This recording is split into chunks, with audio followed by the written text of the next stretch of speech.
Buenas tardes a todos y les doy la bienvenida a la ponencia que vamos a celebrar en el día de hoy con el tema Estados Unidos, situación y perspectivas del mercado. La ponencia correrá a cargo de Nicolás López, director de renta variable de Singular Bank. Podrán ustedes, a través del chat de la aplicación, realizar preguntas para que al final de la exposición de Nicolás se las podamos contestar con todo gusto. Sin más dilación, le paso la palabra a Nicolás. Muchas gracias. Muchas gracias, José. Buenas tardes a todos por asistir a esta pequeña charla. Bueno, como ha dicho José, vamos a hablar unos minutos sobre la Bolsa de Estados Unidos.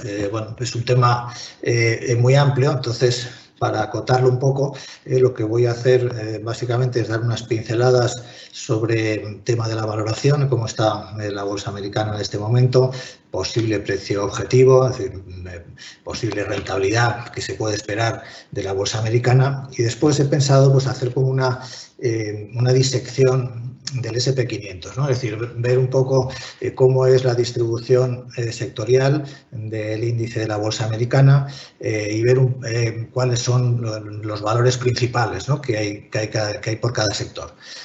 Normalmente, pues, lo que nos suele pasar a todos los que invertimos en los mercados es que pues, tenemos la tendencia, lógicamente, a invertir en las compañías que conocemos, ¿no? Y lo que conocemos, sobre todo, pues, son las compañías españolas, que estamos familiarizados con ellas, sabemos un poco a qué se dedican, qué tal están, todo eso, ¿no? En cambio, pues, cuando nos movemos por ahí, por esos mundos de Estados Unidos, Europa, pues es más complicado, ¿no? Tener una percepción, ¿no? de qué compañías hay por ahí, en qué se puede invertir. Y bueno, pues quería un poco dar una pequeña pincelada, ¿no? Sobre este tema. Sin extenderme demasiado, tampoco quiero aburriros a estas horas de la tarde y hablaré durante 20 o 30 minutos y después pues dejamos espacio para las preguntas que queréis hacer, que al final pues siempre es lo más interesante, ¿no? de estas conferencias. Bien, vamos a empezar por ver en este gráfico la evolución. Aquí he comparado el PIB de Japón, Reino Unido, Estados Unidos y la eurozona desde el año 2007, ¿no? Es lo que nos coge pues, lo que fue la gran recesión, todo el periodo de crecimiento que hemos tenido después de la gran recesión, la pandemia y la recuperación. Para destacar, básicamente, pues cómo la economía de Estados Unidos pues, ha tenido un mejor comportamiento, al menos que otros países desarrollados, como es el caso de Europa y de Japón. Obviamente, pues este es uno de los primeros factores para invertir en Estados Unidos. Pues la economía de Estados Unidos pues, es la vanguardia, digamos, ¿no? de la economía mundial, la vanguardia de la tecnología. El resto de las economías pues, van un poco detrás, tanto en el ritmo de los ciclos como en la propia evolución y el propio desarrollo de las economías, y en consecuencia, pues para un inversor que quiera diversificar un poco su cartera, sus inversiones, pues invertir en Estados Unidos, pues lógicamente es necesario, ¿no? Aquí, si vemos un poco el saldo neto final partiendo del nivel 100 en el año 2007, pues vemos que a día de hoy el PIB de Estados Unidos está a 115, mientras que el de Japón, Reino Unido, eurozona, está alrededor de 100. ¿No? Es decir, mientras que Estados Unidos ha crecido en conjunto un 15% en un periodo en el que le ha cogido dos grandes crisis por el medio, Europa o Japón pues, han tenido un crecimiento cero, ¿no? Ya nos da una idea de la fortaleza de la economía de Estados Unidos. Como consecuencia de esto, este sería uno de los factores que a su vez explica que la bolsa de Estados Unidos pues, ha tenido un comportamiento bastante mejor que otros países desarrollados. En este caso lo comparo con los índices MSCI de Estados Unidos, con el de la Unión Europea o la eurozona y con el de España, ¿no? Vamos a meter aquí un poquito a España para situarnos también. La línea roja, la línea superior, pues es el comportamiento de un índice MSCI de la Bolsa de Estados Unidos. Vemos que ha tenido desde los mínimos del 2009 pues, una tendencia alcista impecable, con una rentabilidad total anualizada en dólares e incluyendo dividendos, en este caso, del 16% anual, ¿no? Durante una rentabilidad excepcional. Es verdad que partimos de un nivel mínimo, pero aún así una rentabilidad excepcional en esta década, o ya una década un poco larga, que ha sido pues muy buena para la bolsa americana. La europea, bueno, tampoco está mal. Si incluimos dividendos, pues ese 10% anualizado en estos años, aunque, insisto, estas tasas pues están un poquito, digamos, sesgadas al alza porque estamos eligiendo como punto de partida un punto mínimo, ¿no?, de la bolsa. Aún así, pues bueno, razonable, ¿no?, la rentabilidad de la bolsa europea. En cambio, la de España sería un 4,7% anual, incluyendo dividendos, desde los mínimos de marzo. Si vemos aquí la línea negra, que sería España, pues básicamente, intuitivamente, ¿no?, vemos que la bolsa española pues ha tenido un comportamiento plano, ¿no? Ha sido una década perdida, ¿no?, para nuestro mercado, pues desde la gran recesión en la que no hemos acabado de levantar cabeza. No siempre este comportamiento es así, es decir, no siempre la bolsa americana es la mejor, obviamente, ¿no? Si nos vamos a una comparativa en un periodo más largo, en este caso desde 1992, vemos que en el periodo desde el año 1992 hasta el 2007, Europa y Estados Unidos fueron más o menos parecidos, y en cambio la bolsa española pues destacó, ¿no?, con una subida muy superior a la del resto. Claro que aquí, tenemos pues la burbuja, ¿no?, nuestra burbuja particular, que entre 2002 y 2007 dio lugar a esta subida tremenda de la bolsa, pero que de alguna forma pues fue un poquito artificial, ¿no?, porque aquí la economía española pues funcionaba con esteroides, ¿no?, por todo el tema de la burbuja inmobiliaria, la burbuja crediticia, etcétera, ¿no? Y desde entonces pues estamos pagando un poco las consecuencias. En definitiva, bueno, pues la bolsa americana, digamos que lo que nos da es fiabilidad, ¿no? Si vemos un poco lo que subyace detrás de todo esto, es que la bolsa americana tiende a aguantar mejor las recesiones, es una bolsa con menos volatilidad, menos fluctuaciones, menos riesgo, en definitiva, que invertir en Europa o que invertir en España todavía más, y ya pues no llegamos a invertir en emergentes, ¿no? Es decir, sería un poco la bolsa de más calidad del mundo, visto desde este punto de vista, y por eso pues tiende a cotizar con cierta prima respecto al resto de mercados. Aquí en esta tabla, bueno, hay muchos números para que no os mareéis. Las tres primeras columnas son los beneficios previstos de algunos índices bursátiles que he puesto aquí para 2021, 22 y 23. Centraros en esta columna del centro, ¿no?, donde lo que he calculado es el crecimiento esperado de los beneficios entre 2023 y 2021. Lo calculo sobre 2021 porque en este año ya estarán equilibrados, ya se habrán normalizado bastante, ¿no?, los tipos de los beneficios de las empresas.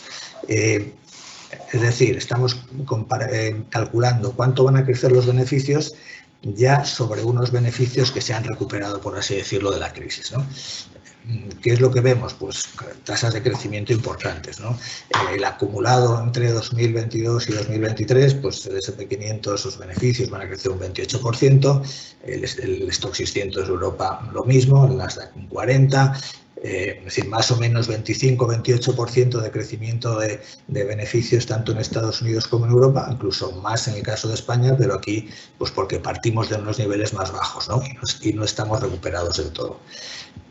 Con estas tasas de crecimiento, digamos que se pueden justificar las valoraciones elevadas que hay en la bolsa, ¿no?, que es uno de los miedos que tenemos, porque es evidente, si vemos aquí el PER del año 2021, pues un PER 23 para el S&P 500, pues hombre, es alto, y 18, 16 para Europa, pues también no tanto, pero también está por encima de las medias históricas, ¿no? Entonces, ¿cómo justificamos esto, no?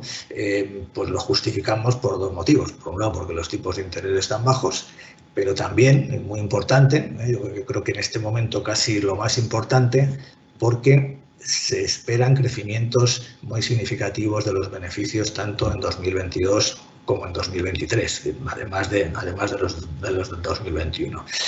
En definitiva, esta es un poco la base, ¿no?, que justifica que se pueda seguir teniendo confianza en que la bolsa pues no está en un punto, digamos, de grave riesgo, ¿no?, porque las valoraciones son altas, hay muchas incertidumbres, lo que justifica, ¿no?, invertir a día de hoy en este caso en la bolsa de Estados Unidos, que estamos viendo, pese a tener un PER relativamente alto como es el de 23, es que en los próximos 2 años los beneficios de las empresas van a seguir creciendo.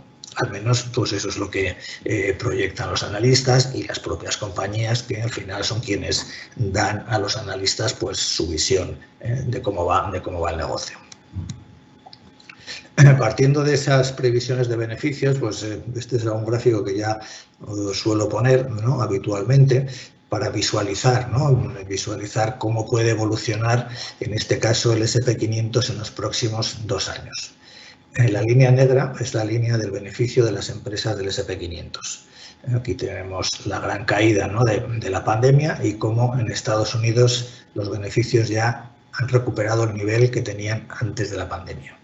Y esta línea punteada pues sería cómo, de acuerdo a esas previsiones que hemos visto en el gráfico anterior, pues cómo iría evolucionando, ¿no?, el beneficio anual de las compañías del S&P 500.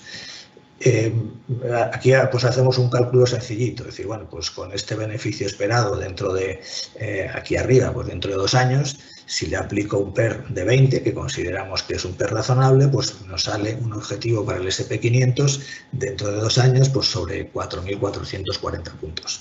Bueno, eso sería una valoración teórica aproximada, una referencia de lo que, con el escenario que ahora se considera más probable, con el escenario que ven los analistas, pues podríamos tener para el S&P 500. 4.400 puntos dentro de 2 años significa una rentabilidad de un 7% anual, más o menos, de aquí a entonces. Si le añadimos los beneficios, los dividendos, pues nos acercamos al 9% de rentabilidad anual. Bueno, no está mal, ¿no?, sobre todo si lo comparamos con posibles activos alternativos. Bien, entonces, digamos que el punto de partida es ese, ¿no? Tenemos una bolsa relativamente cara, pero tenemos un escenario de fondo positivo. Es decir, se prevé, ¿no?, que la economía pueda tener un crecimiento importante en los próximos 2 años, los beneficios también, y en consecuencia las expectativas de la bolsa descansan sobre ese escenario positivo. Riesgos, pues todos los que queramos poner por el camino, pero de momento al menos el escenario que consideramos más probable, que está más o menos en línea con los escenarios pues que reflejan pues, los bancos centrales o los diferentes organismos internacionales, pues sería ese.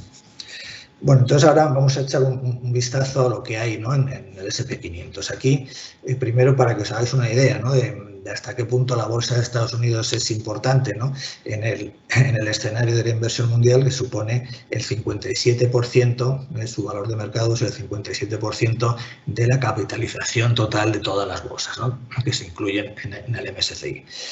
Esto en comparación con el 24% que supone su PIB. ¿Por qué esta gran diferencia? Bueno, porque en Estados Unidos cotizan muchas más compañías que en otros países y además pues porque es decir, además de todo del tamaño que alcanzan las compañías de Estados Unidos, hay otras compañías de fuera, de otros países, que también cotizan allí. Bueno. Una característica importante de la bolsa de Estados Unidos, ¿no?, del S&P 500 en este caso. Fijaros en el gráfico de la derecha, ¿no? Lo que he puesto aquí son las diferencias de ponderación que tiene el S&P 500 comparado con un índice europeo como el MSCI Europa. Entonces, a nivel sectorial, ¿no?, las ponderaciones de los sectores. ¿Qué es lo que encontramos? Que en Estados Unidos el S&P 500 tiene un peso muy superior en tecnología, en 18 puntos nada menos, ¿no?, de más peso en la tecnología que el índice europeo, y un 7% en el sector de comunicaciones, que bueno, ahora veremos un poco lo que es. Y en cambio, pues tiene, como en contrapartida, pues tiene menos pesos sectores diversos, ¿no?, entre ellos pues casi todos los cíclicos, ¿no?, como materiales, industria, financiero o energía. Entonces, aquí hay algo importante a la hora de plantearse bueno, pues cuánto quiere uno invertir en Europa o en Estados Unidos en función de la situación de la economía. Es decir, ahora ya estáis escuchando desde hace tiempo, ¿no?, todo este tema de las rotaciones hacia los sectores cíclicos, hacia los sectores value. Bueno, pues en ese sentido, Estados Unidos así en conjunto sería un índice más tecnológico, más de crecimiento, y por ejemplo Europa pues sería un índice más cíclico o más value. ¿Cómo se distribuyen un poco los sectores en la bolsa americana?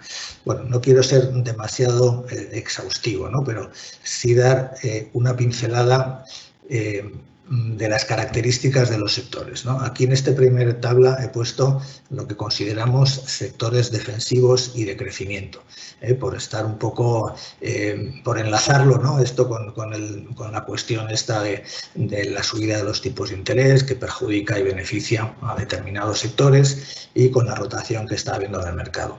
¿Cuáles son los sectores defensivos y de crecimiento que en principio les perjudica un poco más la cuestión del repunte que está habiendo los tipos de interés? Bueno, pues aquí tenemos por supuesto la tecnología, que sería el sector de crecimiento por excelencia. Dentro de la tecnología es importante distinguir, ¿no?, en algunos sectores, especialmente el sector de software, que sería el sector más de crecimiento, ¿no?, más puro, y el de semiconductores, ¿no? Son los dos grandes sectores dentro de la tecnología. El de semiconductores tiene algo más de componente cíclico y el de software pues es más crecimiento puro. Ahora veremos así algún ejemplo de compañías que están ahí.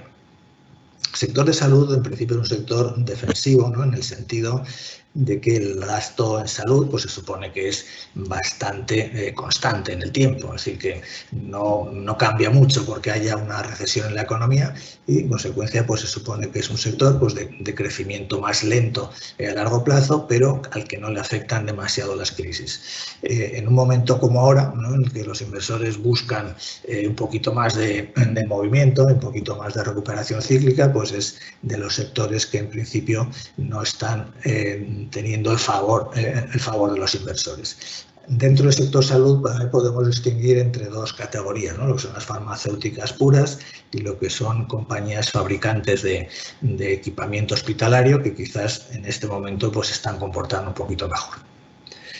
Otro sector defensivo, en teoría, es el de comunicaciones, ¿no? Aquí estarían las telecos, ¿no? En Europa, el sector de comunicaciones está compuesto básicamente por telecos y compañías de medios de comunicación, pues lo que más peso tiene son las telecos, pero en Estados Unidos no es así, ¿no? En Estados Unidos el sector de comunicaciones está dominado por las compañías de media y por algunas de las tecnológicas que, digamos, viven de la publicidad. Ahora veremos un poco los ejemplos. Entonces, es un sector que realmente no, en Estados Unidos al menos, habría que encuadrarlo dentro de la categoría de crecimiento, ¿no?, por el tipo de compañías que tiene dentro. Consumo básico, pues es otro sector defensivo por excelencia, alimentación, comercio minorista, productos así del hogar, digamos, de necesidades básicas, ¿no? El consumo básico, pues es un sector que tiene capacidad de crecer a largo plazo de forma sostenida, sin grandes sobresaltos, por así decirlo, ¿no? No quiere buscar, bueno, yo dentro de mi cartera quiero tener cosas que se muevan mucho, pero quiero tener algo que me dé tampoco, que me dé estabilidad. Pues así, el sector de consumo básico son ese tipo de compañías que te aportan ese crecimiento estable sin sobresaltos. Y finalmente, pues dos sectores que tienen mucho que ver con los tipos de interés, ¿no? Utilities y sector inmobiliario son casi como bonos. Si bajan los tipos va bien, si suben los tipos van regular, con una pequeña matización, ¿no? Ahora las utilities están un poquito, entre comillas, contaminadas por el tema de renovables, ¿no? Entonces, las utilities lo han hecho especialmente bien durante bastante tiempo por el tema de que muchas de ellas se están metiendo en renovables, y eso pues les da quizás un plus, ¿no?, un atractivo un poquito especial para los próximos años. Bueno, y finalmente la otra parte, ¿no?, digamos, del mercado serían los sectores cíclicos. Estos son los sectores que en principio, ¿no?, se benefician de la subida de los tipos de interés, no tanto porque en general les vaya bien que suban los tipos. La única excepción sería el del sector financiero, que se puede pensar que sí le beneficia directamente. El resto no es que les beneficie que suban los tipos, simplemente les beneficia la razón por la cual suben los tipos, ¿no?, que es que la economía pues está recuperando y va a crecer, se supone que va a crecer con fuerza, ¿no? Entonces, pues aquí todo el tema relacionado con energía, materiales, financieros, especialmente, estos serían los más puros, y luego consumo cíclico e industria, que tienen un poquito de mezcla. Bueno, para visualizar un poquito mejor, ¿no?, yo creo que si ponemos algún ejemplo de compañías que hay en cada sector, pues quizás vemos un poco más claro, ¿no?, qué es lo que se puede esperar de cada uno de ellos. En tecnología, bueno, quizás este pues es el más conocido. Antes he comentado software y semiconductores. Pues un ejemplo de software sería Microsoft y un ejemplo de semiconductores sería Nvidia. Son compañías que, si veis su PER, ¿no?, el PER del año 2023, pues son muy altos, ¿no?, PERs de 25, 27, 30 veces.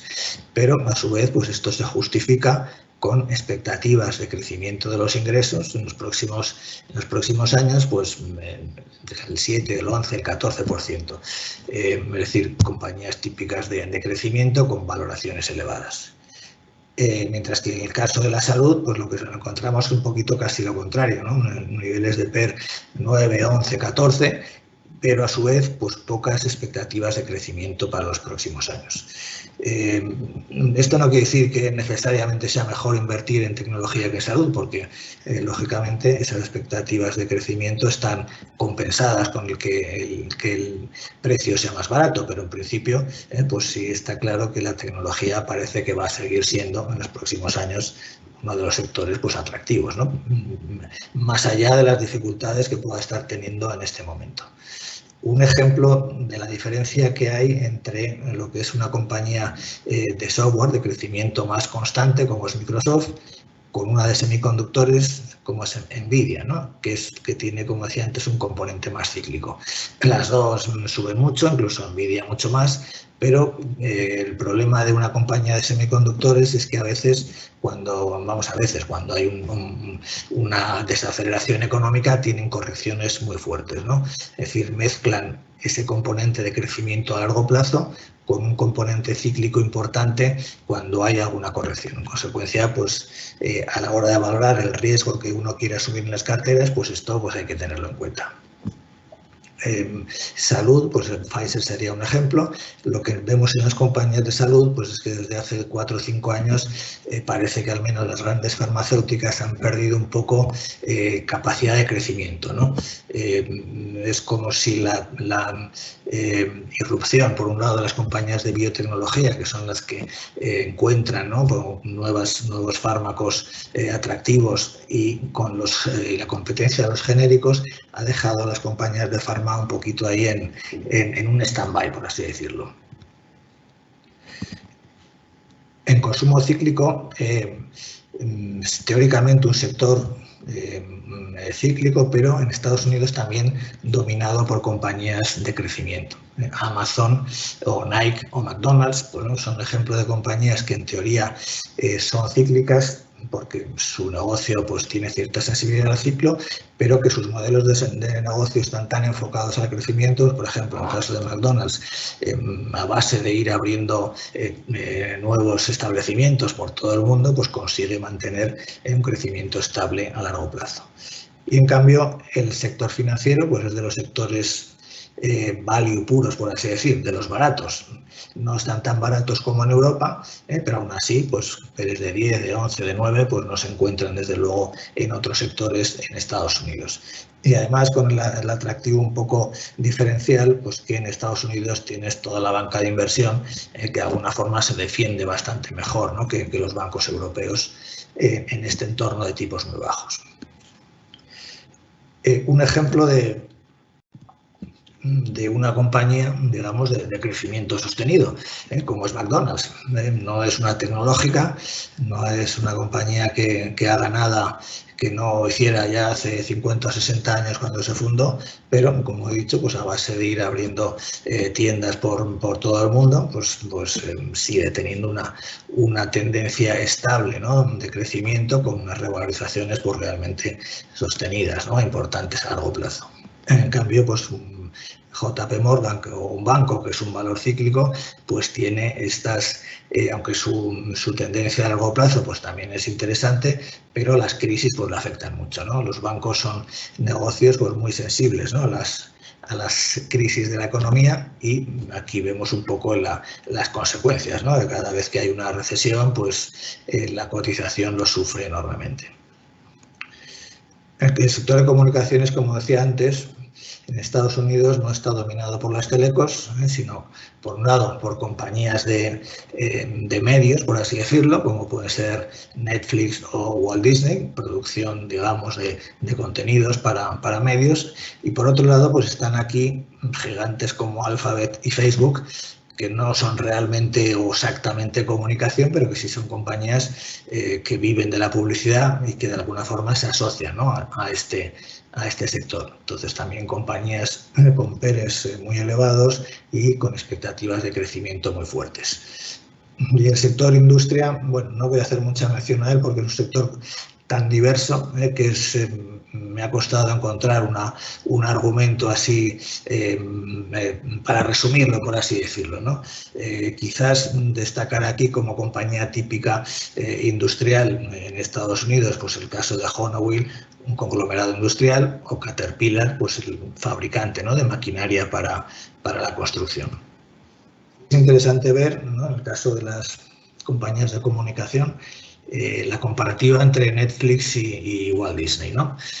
Walt Disney sería, de alguna forma, economía tradicional, ¿no?, la compañía de producción cinematográfica, además del tema de los parques de atracciones, que se ha visto bastante afectada por la pandemia, lógicamente, porque se han cerrado sus parques y han estado parados, mientras que Netflix, en los primeros meses de la pandemia, pues era de las que subía enormemente, ¿no? Sin embargo, pues más o menos desde el mes de noviembre, que es el momento en que se produce, digamos, la percepción de que las vacunas pues van a cambiar, ¿no?, el rumbo de la pandemia y que se va a conseguir controlar, Disney empieza a recuperarse con fuerza y Netflix se queda un poquito parado, ¿no? Es decir, al final hay una cierta convergencia entre dos compañías del mismo sector, dos grandes compañías de crecimiento, y una vez que el tema de la pandemia, pues al menos para los mercados, pues parece que va quedando atrás. Y finalmente, dentro de dos sectores diversos, el de consumo básico defensivo y el de energía muy cíclico, pues aquí he cogido como ejemplo del consumo básico a PepsiCola. PepsiCola es una compañía de crecimiento tranquilo, ¿no? Todas estas compañías de alimentación, bebidas, son compañías que aportan crecimiento estable, pero no de la intensidad de las compañías de gran crecimiento. Pero PepsiCo, por ejemplo, pues es una compañía que ha conseguido subir su dividendo durante 60 años consecutivos, a una tasa anual del 10% anual, ¿no? Pues eso, no todas las compañías tienen la estabilidad, ¿no?, digamos, en su crecimiento y en su evolución para ofrecerte esto a un inversor, ¿no? Es decir, un crecimiento constante, nada menos que durante más de 60 años. En cambio, pues el sector energético sería uno de los más cíclicos, por así decirlo, ¿no? Aquí he cogido dos compañías que las dos dependen del precio del petróleo. Una, ExxonMobil, es una compañía petrolera integrada, pura, mientras que Schlumberger es una compañía de servicios a las compañías petroleras. La diferencia es que Schlumberger, digamos, que exagera todavía más los ciclos, ¿no?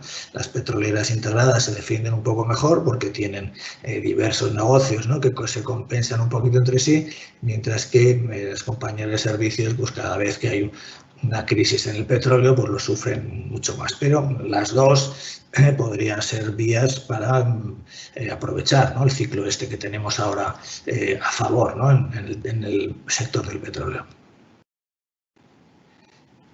Y otro ejemplo de compañía cíclica sería una minera, ¿no? En este caso también otro sector de materiales es otro de los sectores que ahora pues están teniendo una recuperación espectacular. Freeport-McMoRan tiene sobre todo minas de cobre y minas de oro. Aquí, bueno, lo que llama la atención pues es la tremenda sensibilidad al ciclo, ¿no? Es decir, cuando hablamos de compañías cíclicas, lo que hablamos precisamente es esto, ¿no? Compañías que cuando el ciclo está a favor suben mucho, pero que cuando hay una recesión, pues tiene unas caídas espectaculares. En consecuencia, no son quizás compañías para invertir a largo plazo, ¿no? Son compañías en las que hay que intentar, bueno, dentro de lo posible, ¿no?, pues ser capaz de acertar, ¿no?, a ver en qué fase del ciclo se está, porque si aquí has estado a largo plazo, pues en 20 años tampoco has tenido ningún beneficio neto, ¿no? Pero sí has tenido fases con unas revalorizaciones muy fuertes y otras con unas caídas tremendas. Ahora pues está también el viento a favor. Bueno, y quería simplemente acabar comentando, sobre todo los que sois clientes de Self, recientemente pues hemos empezado o tenemos la idea, ¿no?, de empezar a transmitiros pues ideas de inversión.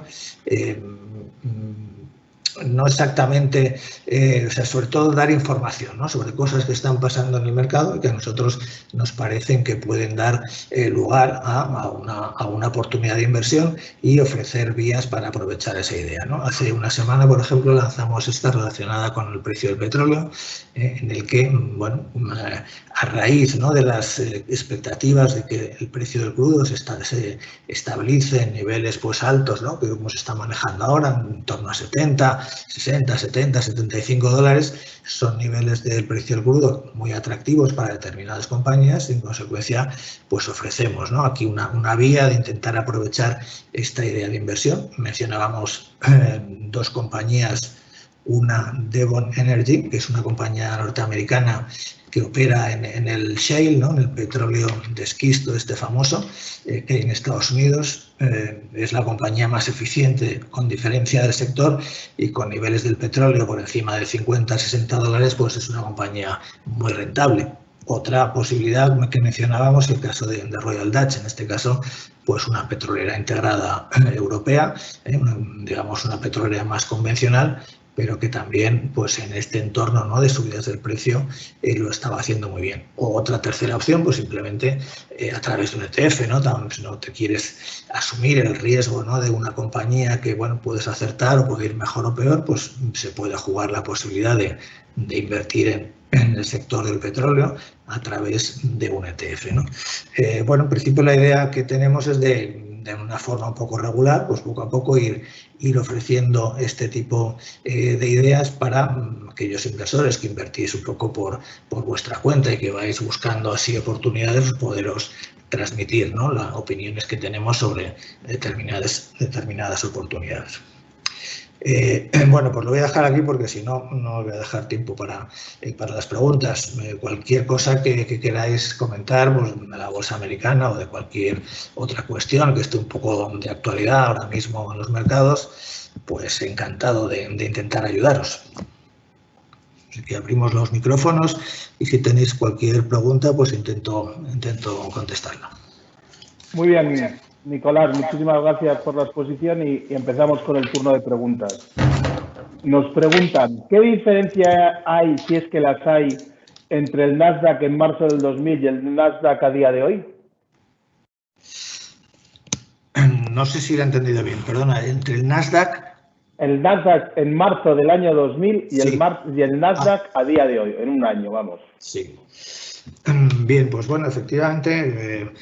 En estas últimas semanas pues ha habido bastante comentarios, ¿no?, a este respecto, porque algunas se pueden establecer sin duda paralelismos, ¿no?, entre lo que ha sucedido, algunas cosas que hemos visto en estos últimos meses y lo que fue el año 2000. Pero bueno, realmente yo creo que también hay diferencias importantes, ¿no? por ejemplo, la revalorización que tuvo el Nasdaq en la fase un poco culminante, ¿no?, de la burbuja entre el 98 y el 2000 superó con mucho, ¿no?, la que ha tenido ahora. En esos 2 años el Nasdaq se multiplicó casi por 4, ¿no? La subida que ha tenido ahora el Nasdaq, pues desde los mínimos de la pandemia, ¿no?, que sería un poco lo que podría ser comparable, pues no llega al 100%, es decir, la tercera parte, ¿no?, por así decirlo, de revalorización de lo que tuvo entonces. Por otro lado, en aquellos años, el tipo de compañía, ¿no?, que cotizaba en el Nasdaq y que tuvo esos movimientos así tan espectaculares, era de mucha menos solidez de las que tenemos hoy, ¿no? No se puede comparar las compañías tecnológicas que componen hoy el Nasdaq, la mayoría de ellas de gran capitalización, con ingresos, con beneficios, con lo que en aquella época, en el 98, componía el Nasdaq, ¿no? Muchas de esas compañías pues eran compañías que salían al mercado con un proyecto de futuro y poco más, y enseguida tenían unas revalorizaciones espectaculares, ¿no? Es decir, que el Nasdaq en aquella época tenía más pies de barro que lo que tiene ahora. Por otro lado, sí es verdad que ahora hemos tenido algunas compañías, yo diría que una parte, ¿no?, de las compañías tecnológicas, donde viene a la cabeza quizás Tesla como ejemplo así paradigmático, pues que realmente ha tenido unas revalorizaciones tan extraordinarias y es tan difícil, ¿no?, de justificar esas valoraciones, que bueno, que ahí sí que estamos viendo, ¿no?, una corrección de cierta importancia. Y pudiera ser, ¿no?, que en esa parte del mercado, en esa parte que ha subido tanto y que durante la pandemia pues se ha creado un relato de estos, de que bueno, es que con los cambios que va a provocar a largo plazo la pandemia, porque los comportamientos de las personas van a cambiar, entonces esto va a hacer que este tipo de compañías pues crezcan muchísimo. Alrededor de esos relatos siempre se crean un poco exageraciones en el mercado, ¿no? Y yo creo que algo de eso ha habido, pero no a nivel general, es decir, no como en el 98-2000, que fue un proceso muy general en el conjunto del sector tecnológico e incluso fuera de él, ¿no?, porque hubo otros sectores más tradicionales que también participaron de la burbuja. Entonces ahora lo veo como algo más limitado, ¿no? Y de hecho se está produciendo, ¿no?, esa corrección en Tesla y en otros valores sin que, al menos de momento, afecte al resto del mercado, ¿no? Entonces, un poco mi impresión es esa, ¿no? La subida de tipos ha hecho que pinche un poco esas compañías que tenían esas revalorizaciones tan extraordinarias, pero no es algo que creo que pueda hacer descarrilar al resto del mercado ni afectar a la economía. Lo veo como algo puntual en una parte del mercado. Después, algunas de las compañías se recuperarán porque realmente son buenas compañías, otras no, y se habrá visto que estaban en plan burbuja, pero el conjunto del mercado no creo, o yo lo sigo viendo bien, salvo pues esa pequeña parte en la que se está produciendo ese ajuste de valoración. Muy bien, nos preguntan ahora de cómo esperamos el comportamiento del Nasdaq y sobre todo las empresas tecnológicas a lo largo de este año 21. Bueno, vamos a ver. A corto plazo, no sé si va a ser un mes, 2 meses, 3 meses.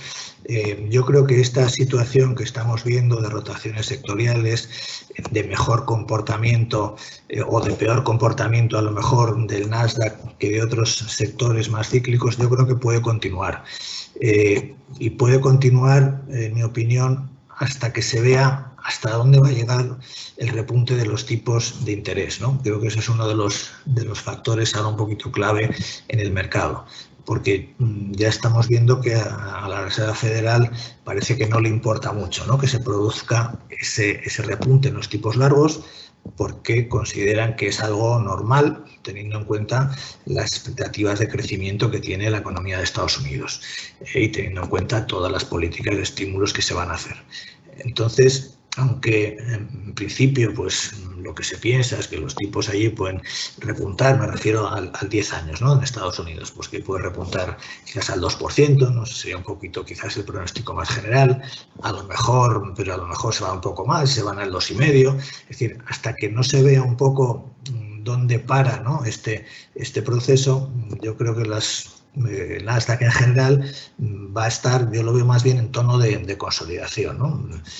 No hay más que ver cómo se están moviendo los Amazon, Apple y compañía, que no están cayendo mucho, pero que están un poquito en tono de consolidación. Yo creo que sería lo normal, ¿no? Que el Nasdaq se pare un poco, que el resto del mercado más o menos siga haciéndolo bien, en especial los sectores que están un poquito más retrasados, y cuando ya se vea que el repunte de tipos ya no va a más, que ya se alcanzan niveles donde, por así decirlo, entra dinero, ¿no? Cuando veamos el bono de Estados Unidos al 2%, por ejemplo, o al 2,2 o al 2,5, al nivel que sea, en algún momento ya los inversores dirán, oye, a mí ya en estos niveles de precios, pues ya a mí ya me interesa, ¿no? Un 2% a 10 años, teniendo en cuenta que no creo que vaya a haber inflación a largo plazo, pues no está mal. Entonces, cuando eso se estabilice, yo pienso que el Nasdaq, bueno, pues volverá a retomar, ¿no? su senda alcista, porque realmente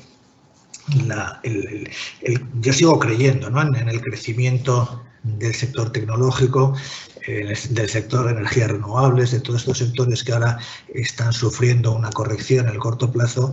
Yo creo que el escenario ese de, digamos, de megatendencia, de crecimiento para los próximos 10 años, yo creo que eso es real, ¿no? Que eso es cierto, que va a seguir, y en consecuencia, pues estos sectores entiendo que seguirán con su tendencia alcista, pero bueno, el mercado es así, de vez en cuando pues toca unos meses a lo mejor de pausa o de consolidación, pues simplemente porque la subida de estos meses atrás pues ha sido muy fuerte, y eso hay que absorberlo de alguna forma, pero lo veo, ya digo, más como un periodo de pausa mientras tenemos la incertidumbre de qué va a pasar con los tipos de interés, hasta dónde se van a situar, ¿no? Y yo creo que eso pues puede ser unos pocos meses, ¿no? No debería ser más.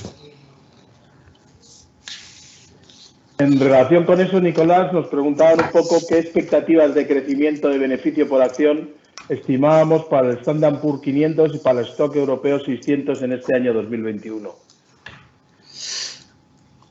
A ver, en el año 2021 las tasas de crecimiento van a ser muy elevadas porque venimos de la caída del año 2020, ¿no? Entonces vamos a ver posiblemente en Europa crecimiento del BPA del 50%. Y en Estados Unidos pues del torno del 30%, ¿no? Es decir, son tasas de crecimiento muy elevadas, pero que no son, digamos, significativas de lo que cabe esperar en el futuro. Lo que vamos a ver en el año 2021 es una recuperación de la caída que hubo en el año 2020, que en el caso de Europa pues fue muy intensa, y en el de Estados Unidos no tanto, pero también, ¿no? En consecuencia, año 2021 es un año de crecimiento fuerte, pero que es recuperación de las pérdidas anteriores, ¿no? Por eso, en la tabla que os he puesto al principio, me centraba más en el crecimiento que se espera a partir de 2022, porque ese ya sí que es un crecimiento real, ¿no? Un crecimiento real en el sentido de que ahí ya estamos por encima de los niveles previos a la pandemia, ¿no? Ahí realmente es el crecimiento que ya no es recuperar la caída, ¿no? Sino que de verdad hay una expansión en la economía, en los beneficios de las empresas, y ese es el más importante, ¿no? Más que el del año 2021, que va a ser muy espectacular, pero recuperar lo perdido el año anterior. Nos preguntan también acerca de si recomendamos vender en marzo la renta variable y salir del mercado o permanecer invertidos. No recomendamos, desde luego, salir de la renta variable. Entiendo que esa pregunta a lo mejor va por este efecto estacional, ¿no? Del que se habla de vender más bien en mayo, ¿no? Pero bueno, sell in May y volver en septiembre, octubre.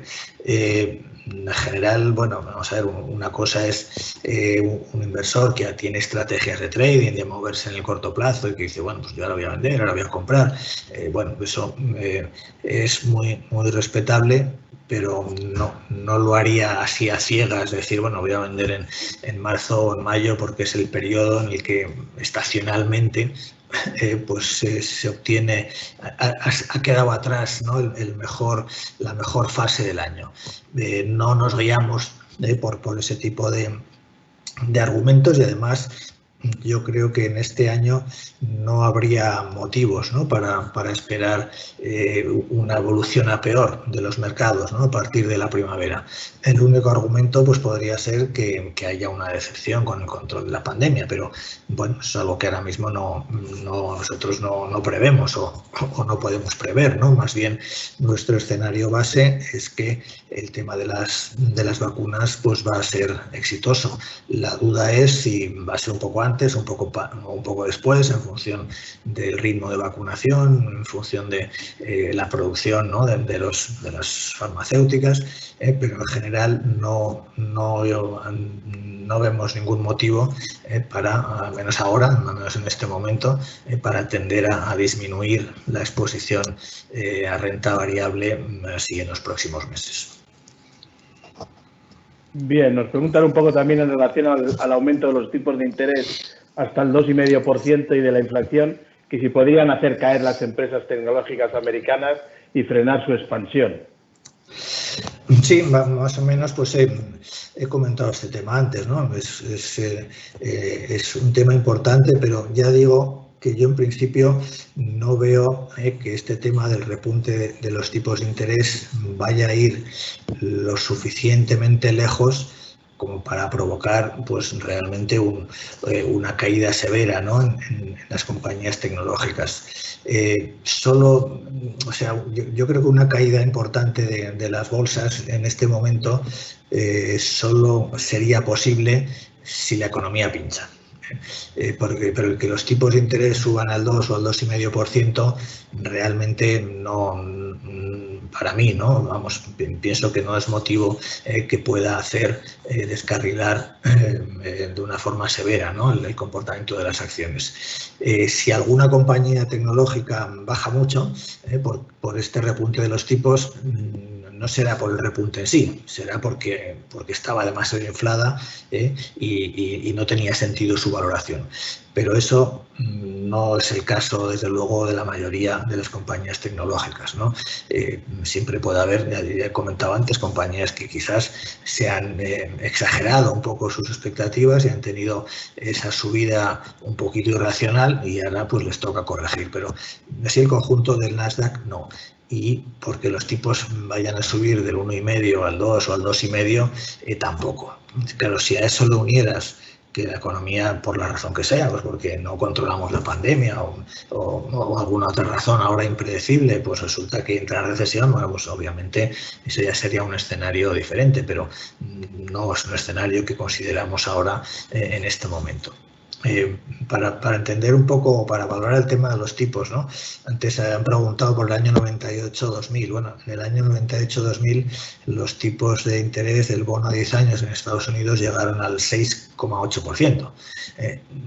Y aún así la bolsa subía, ¿no? Claro, en un momento dado estalló el tema, pero estalló con los tipos de interés al 6,8%, no al 1,5 o al 1,7 que estamos ahora o al 2.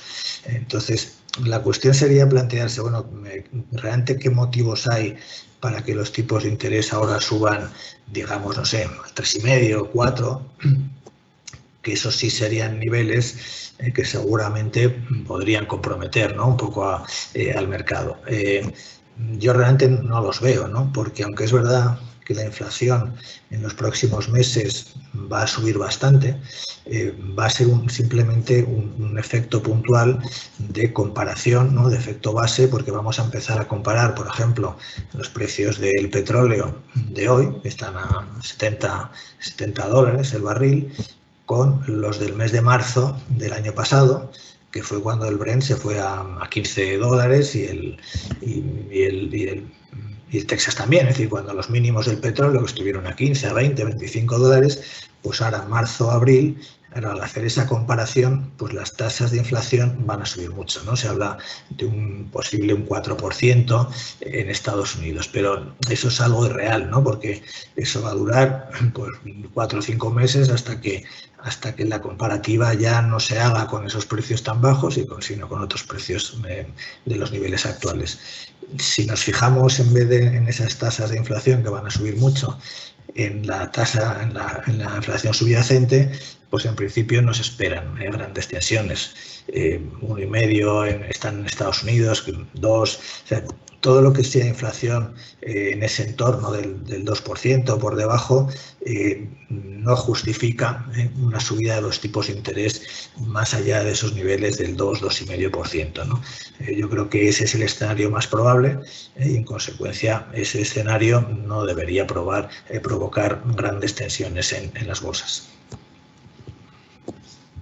Nos preguntan, Nicolás, acerca de los planes de ayuda que Biden quiere implementar. ¿No deberían favorecer más a las empresas domésticas y, por lo tanto, hacer más atractivo al Russell que al Standard & Poor's o Nasdaq? Puede ser, ¿no? Es decir, eso es un argumento razonable, que tiene sentido porque buena parte de esos estímulos se van a gastar, lógicamente, en Estados Unidos. De hecho, el Russell, que es el índice de las small caps, de las compañías pequeñas, lo ha hecho bastante mejor, ¿no?, que el SP500 y el Nasdaq en los últimos meses. Y pudiera ser, ¿no?, que a mí me parece un escenario razonable, ¿no?, pensar que eso puede continuar en los próximos meses. Y también porque el tema tipos de interés pues tampoco le afecta tanto, ¿no?, a las compañías del Russell, que en conjunto son compañías de perfil un poco más cíclico, más value. Es decir, que ese argumento de sobreponderar, por así decir, small caps frente a las grandes compañías, al menos en el corto plazo, ¿no? Aquí estamos hablando un poco de lo que puede pasar en los próximos meses, no en el largo plazo. Yo creo que tiene sentido. Muy bien, nos preguntan también, como europeos, ¿nuestras inversiones en Estados Unidos deberían tener la divisa cubierta? A ver, en general, la bolsa en sí mismo es una cobertura natural, ¿no?, de la divisa, porque si, por ejemplo, el dólar bajara, el valor de las empresas americanas en dólares tendería a subir. No sé si esto es contraintuitivo o parece así un poco raro, a ver si soy capaz de explicarlo, ¿no? Una compañía de Estados Unidos, la mayoría de ellas tiene una parte importante también de sus ventas fuera de Estados Unidos, ¿no? Por lo menos las grandes, ¿no? Las grandes compañías de Estados Unidos o de cualquier país son compañías globales que venden una parte importante de sus negocios fuera de Estados Unidos.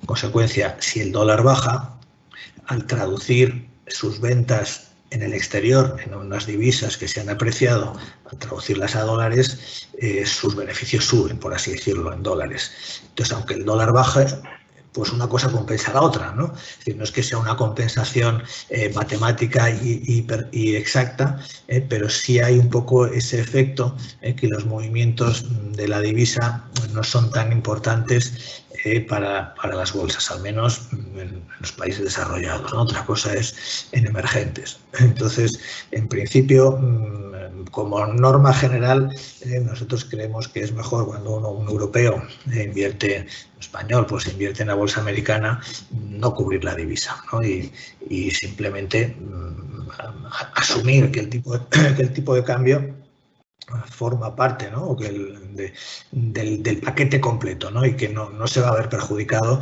por esa cuestión. Puede ser que en algún momento puntual haya algún movimiento extraño, ¿no?, en la divisa, pero en general no es así.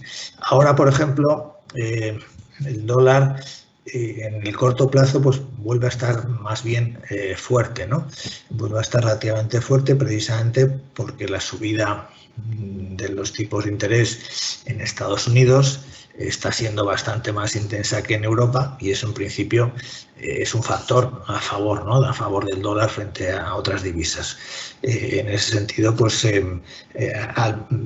aquí sería un ejemplo, ¿no? En que ahora mismo estamos viendo cómo las bolsas europeas están subiendo más que la de Estados Unidos. La de Estados Unidos no sube tanto, pero para un inversor europeo lo que no sube en las cotizaciones se compensa con que el dólar está subiendo. Luego, realmente, para un inversor europeo ahora estamos un poco en el mejor de los mundos, ¿no? Pues Europa va bien, las bolsas están subiendo y aunque la bolsa americana está un poquito más parada, ¿no? en las últimas semanas, al menos se ha parado un poquito más, sin embargo el dólar pues también está ayudando, ¿no? A que se produzca ese plus de revalorización. Nos pregunta Nicolás acerca de que en qué fondo índice único que refleje fielmente la economía mundial se podría invertir. No veo muy balanceados los fondos con un 65% en Estados Unidos y un 5% en China, por poner un ejemplo.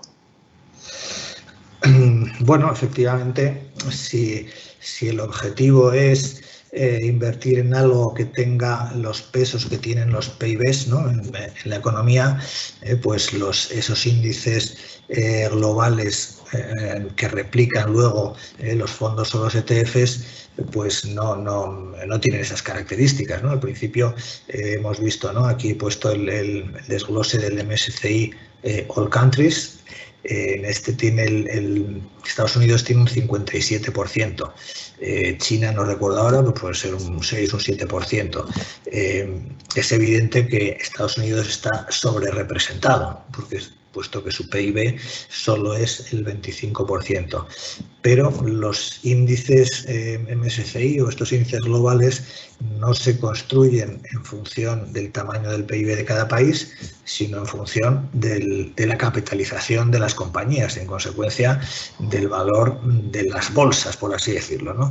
Entonces, bueno, pues como la bolsa es la más grande, pues es lo que sale, ¿no? Entonces, si uno quisiera invertir en un índice que replicara no el tamaño de los mercados, sino el tamaño de las economías, tendría que construírselo, ¿no?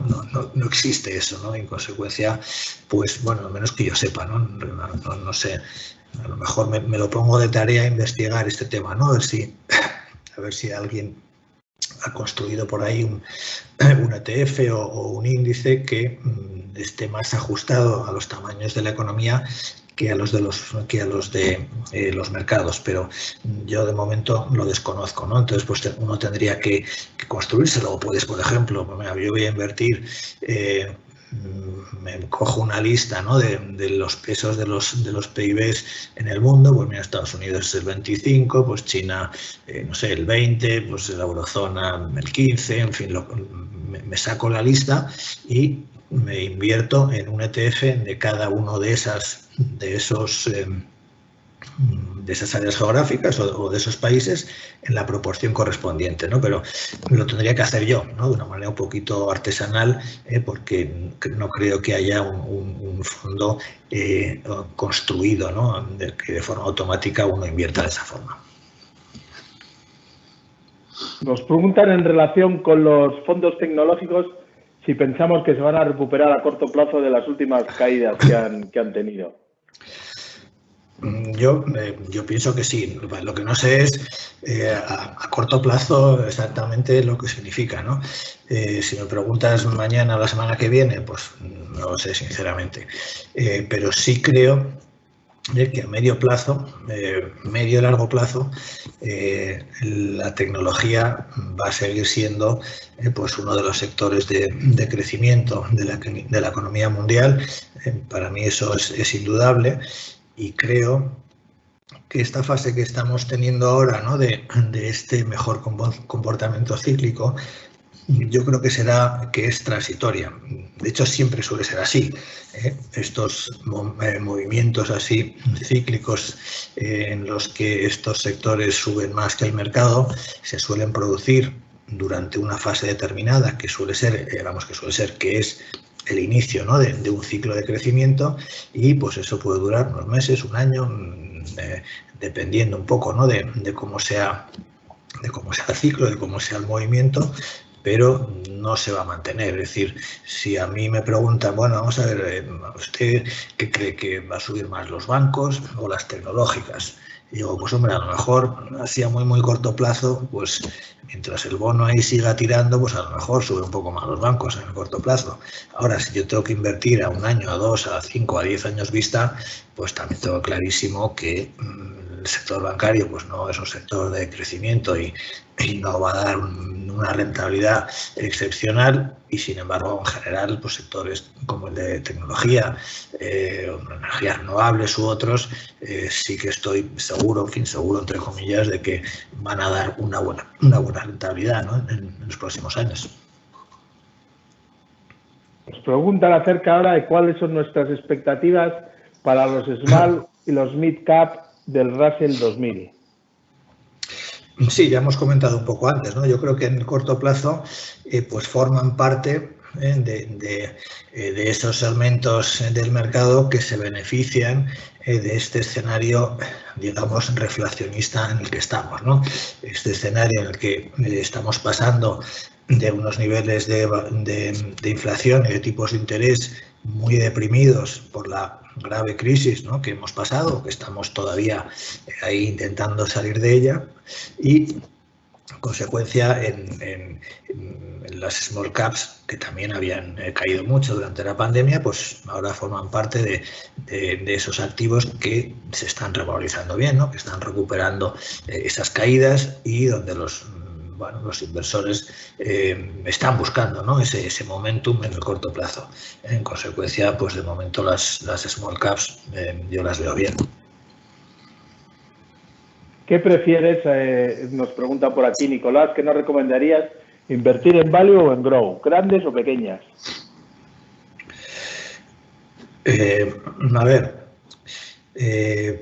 a corto plazo está claro que value y pequeñas, ¿no?, así en términos generales, ¿no? Luego ahí hay de todo, ¿no?, y compañías, pero puestos a simplificar, ¿no?, en el corto plazo yo creo que todavía no hemos alcanzado ese pico, digamos, cíclico en el que se puede producir, ¿no?, el cambio, o otra vez una rotación más hacia grandes compañías y hacia crecimiento. En el corto plazo yo creo que todavía cabe esperar que value y small cap, por así decirlo, lo hagan algo mejor que growth y que las large caps. ¿Cuándo se produce o se puede producir? Normalmente suele coincidir con el momento, digamos, de máximas tasas de crecimiento de la recuperación, ¿no? Es decir, ahora estamos saliendo de una caída, de una recesión muy intensa. Lo normal, en el caso de Europa, por ejemplo, ¿no?, hemos tenido, si vemos la evolución de las tasas de crecimiento interanual, pues nos fuimos al menos 10% a finales del año pasado, y ahora pues poco a poco vamos a ir viendo cómo esas tasas todavía no van a entrar en positivo, pero dentro de 3 o 4 trimestres pues veremos que entran en positivo, y ahí es donde se producirá un poco ese máximo, ¿no?, de aceleración de la recuperación. Entonces, bueno, yo creo que quizás en la segunda parte del año, en tercer, cuarto trimestre de este año, es quizás ahí donde podamos empezar a ver que esta parte cíclica ya pierde un poco de fuelle, porque ya ha dado todo lo mejor, por así decirlo, de sí misma, y el mercado se vuelve a fijar otra vez en esos sectores y en esas compañías que lo que te dan es, pues eso, un crecimiento estable a largo plazo, ¿no? Muy bien, para que hagas un poco de memoria. Nicolás, de presentaciones anteriores recuerdo que comentaste sobre futuras bolsas USA y Europa 2 posibilidades. Una, acercamiento con mayor crecimiento de la europea hacia las cotas de Estados Unidos, o 2, bajada en beneficios de la de Estados Unidos hacia regularizaciones de la europea. No coincide muy bien con la fortaleza americana, pero se empieza a vislumbrar el camino, preguntan. Quizás los ajustes en tecnológicas USA es una indicación, o por el contrario seguimos teniendo a USA como un motor fuerte de crecimiento. Bueno, yo creo que de esos escenarios quizás ahora estamos en el positivo, ¿no?, que es que Europa está cogiendo ahora un poco más de ritmo que Estados Unidos, ¿no?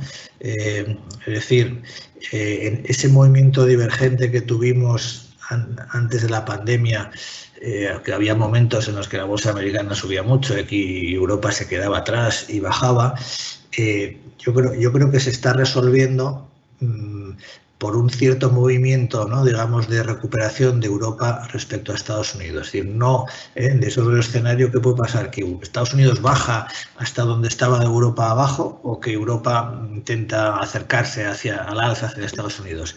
Yo creo que estamos en este segundo escenario más bien, ¿no? Las bolsas europeas lo están haciendo ahora un poco mejor, las dos suben, hay subidas, hay un proceso alcista tanto en Estados Unidos como en Europa, pero pues Europa pues está acelerando ahora un poquito más, ¿no? Sería, digamos, el escenario optimista, ¿no?, en el que estamos, por otro lado. Es decir, simplemente es como si la bolsa americana, que ha corrido tanto, ¿no?, durante estos últimos 3-4 años, pues ahora nos está esperando un poco, ¿no? No está bajando porque están, por supuesto, en máximos históricos y yo creo que seguirán bien, pero al menos durante un tiempo mi percepción es que Europa puede hacerlo un poco mejor y podemos recuperar parte de ese terreno perdido, ¿no? No todo, desde luego, porque yo también creo que aquí hay una cuestión de fondo clara, ¿no?, que es que la bolsa europea pues tiene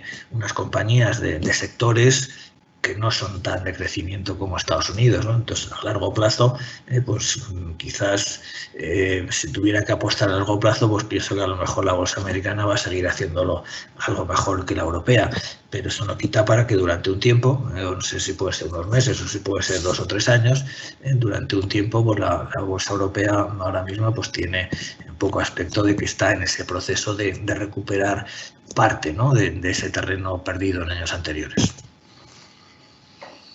Muy bien, vamos ya con las últimas preguntas, con las 3 últimas preguntas, y nos preguntan por aquí diciendo ¿qué es la inflación más alta de lo previsto, el talón de Aquiles de la bolsa y de los bonos? Podría serlo. Lo que pasa es que el que la inflación sea alta ahora durante unos meses no creo, ¿no?, que sea que vaya a asustar demasiado a los mercados, porque es algo que ya sabemos que va a suceder. Aquí la cuestión es cómo valora el mercado el escenario de inflación un poco a largo plazo, ¿no?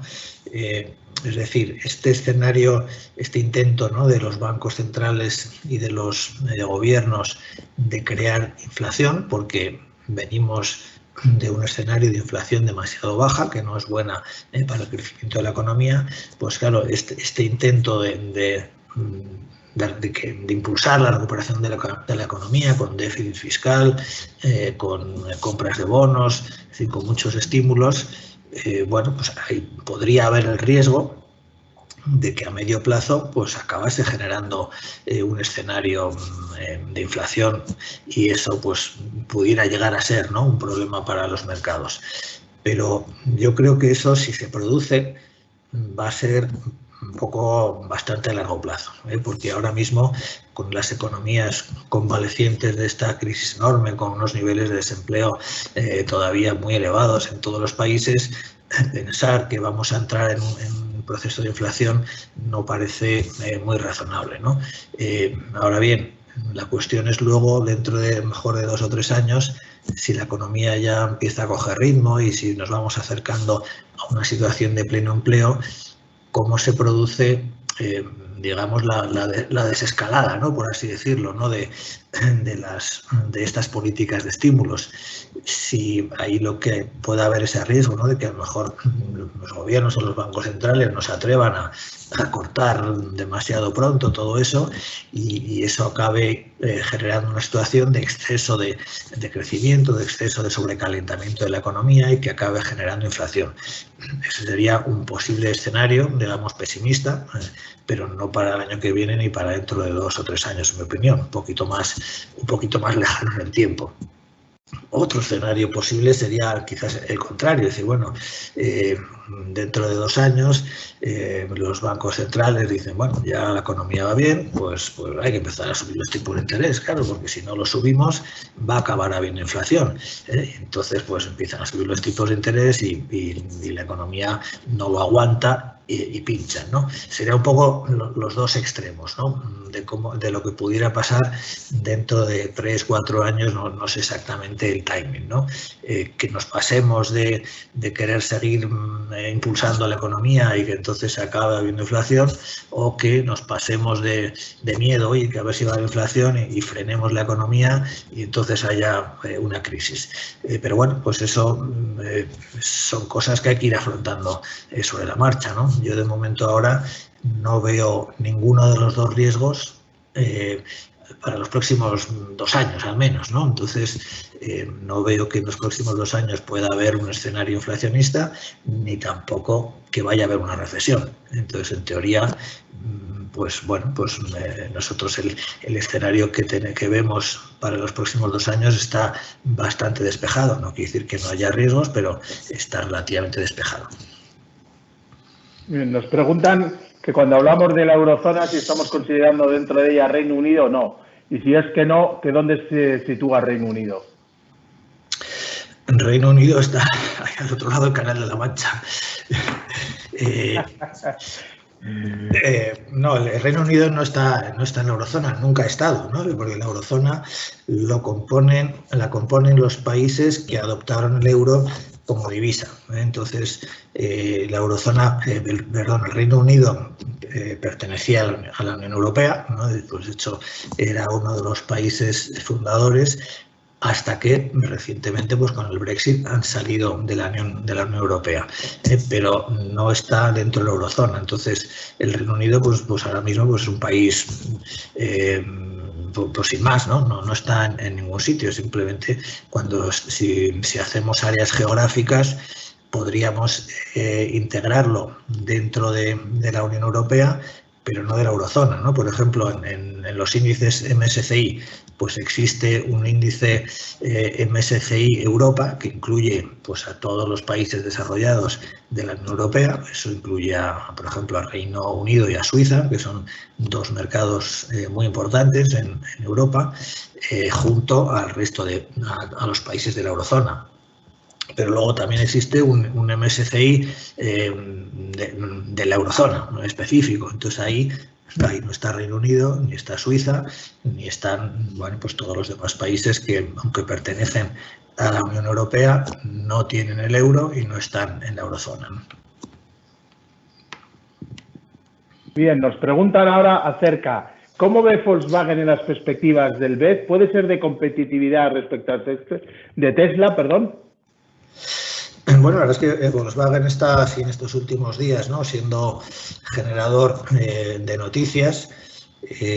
Por un lado, bueno, en España han estado ahí hace poco en la fábrica de SEAT en Barcelona, y donde quieren lanzar, ¿no?, la producción de un vehículo eléctrico, hacer una de sus grandes factorías en Europa para producir en el futuro el vehículo eléctrico. Está con el tema de las fábricas de baterías. Van también a lanzar 6 fábricas por Europa, y posiblemente una de ellas pudiera estar en España. Ayer hicieron una presentación, bueno, pues interesante. Entre otras cosas, el mensaje un poco de Volkswagen es que realmente, pues ellos tienen ya una planificación, ¿no?, importante para ir avanzando hacia ese vehículo eléctrico, y se dan cifras, pues bueno, puede estar ya, no sé si para el año que viene, fabricando 200 y pico mil vehículos eléctricos al año, ¿no? Tesla quiere llegar al 1.000.000. Bueno, ya no hay tanta diferencia, ¿no?, porque estamos hablando de que Tesla es una compañía que valía tanto o valía más que todo el resto de fabricantes de automóviles del mundo juntos, y cuando vemos lo que fabrica cada uno, decimos, pues si tampoco están tan lejos, ¿no? Y eso es solo vehículo eléctrico. Por supuesto, Volkswagen pues sigue vendiendo los coches tradicionales, ¿no? Entonces, bueno, poco a poco lo que estamos viendo, o la percepción que está cambiando en el mercado, es de que, bueno, aquí quizás pues ha habido un exceso, ¿no? Un exceso de optimismo sobre la evolución de Tesla y un exceso de pesimismo sobre los fabricantes de automóviles tradicionales, ¿no?